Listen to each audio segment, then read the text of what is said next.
আসসালামু আলাইকুম সবাইকে। সবাই কেমন আছেন? আশা করছি আপনারা সকলেই খুব ভালো আছেন।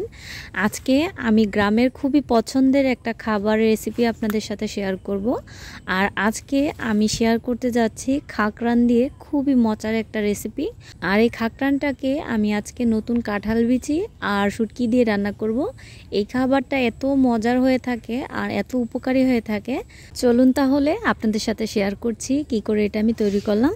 এই যে এখানে আমি যে ডাটা সহ সবজিটাকে নিয়েছি, এটাকে খাকরান বলা হয়ে থাকে আমাদের এইখানে। এবারে খাকরানের গায়ে কচু শাকের মতো যে পাতলা খোসাটা থাকে সেটাকে আমি ফেলে দিচ্ছি। আর এটাকে এরকম ছোট ছোট করে কেটে নিব। আর এটা ছিলার সময় অবশ্যই একটু সাবধানে ছিলবেন, কারণ এটা থেকে প্রচুর চুলকানি হয়। আর এখন সবগুলো খাকরানকে আমি এরকম ছোট ছোট করে কেটে নিয়েছি।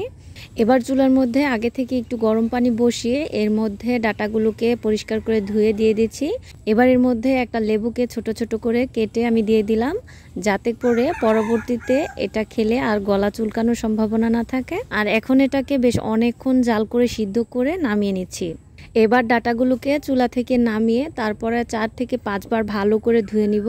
আর ভালো করে ধুয়ে নিলে এটা পরবর্তীতে চুলকানোর সম্ভাবনা একেবারেই কম থাকে। এবার একটা কড়াইয়ের মধ্যে দিয়ে দিচ্ছি হাফ কাপ পরিমাণ সয়াবিন তেল। আর তেলটা গরম হয়ে গেলে এর মধ্যে আমি 2 চা চামচ পরিমাণ দিয়ে দিচ্ছি পেঁয়াজ বাটা, আর সাথে 1.5 চা চামচ পরিমাণ রসুন বাটা দিচ্ছি। আমরা শুটকির তরকারিতে একটু রসুনটা বেশি ব্যবহার করি। আর এখন এর মধ্যে আমি 4টা পুঁটি মাছের শুটকি ভালো করে ধুয়ে দিয়ে দিচ্ছি। এবার শুটকিটাকেও পেঁয়াজের সাথে ভালো করে ভেজে নিব। আর সব কিছু ভালো করে ভাজা হয়ে গেলে এর মধ্যে আমি দিয়ে দিচ্ছি স্বাদমতো লবণ, আর সাথে 1 চা চামচ পরিমাণ হলুদ গুঁড়া, আর দিয়ে দিচ্ছি 1.5 চা চামচ পরিমাণ মরিচ গুঁড়া। আপনারা ঝালটা একটু কম খেলে ঝালটা একটু কম দিবেন, আর এটাকে ঝাল ঝাল একটু বেশি ভালো লাগে। আর এখন এর মধ্যে হাফ কাপ পরিমাণ সিদ্ধ করা কাঁঠাল বিচি দিয়ে সাথে সাথে পানি অ্যাড করে ভালো করে সব কিছুকে কষিয়ে নিব। আর মশলাটা যত ভালো করে কষানো হবে এই রান্নাটা খেতে তত ভালো লাগবে।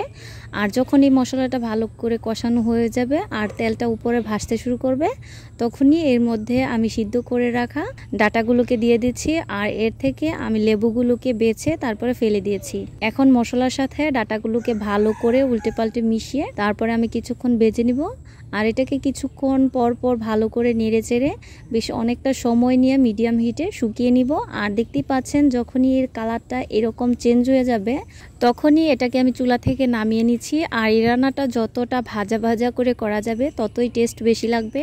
আর এখন এই ঝাল ঝাল খাকরানটাকে গরম গরম ভাতের সাথে খেলে খুবই মজা লাগবে। আর আশা করছি আমার এই রেসিপিটা আপনাদের কাছে খুবই ভালো লেগেছে। যদি ভালো লেগে থাকে ভিডিওটাকে লাইক, কমেন্ট এবং শেয়ার করবেন। আল্লাহ হাফেজ।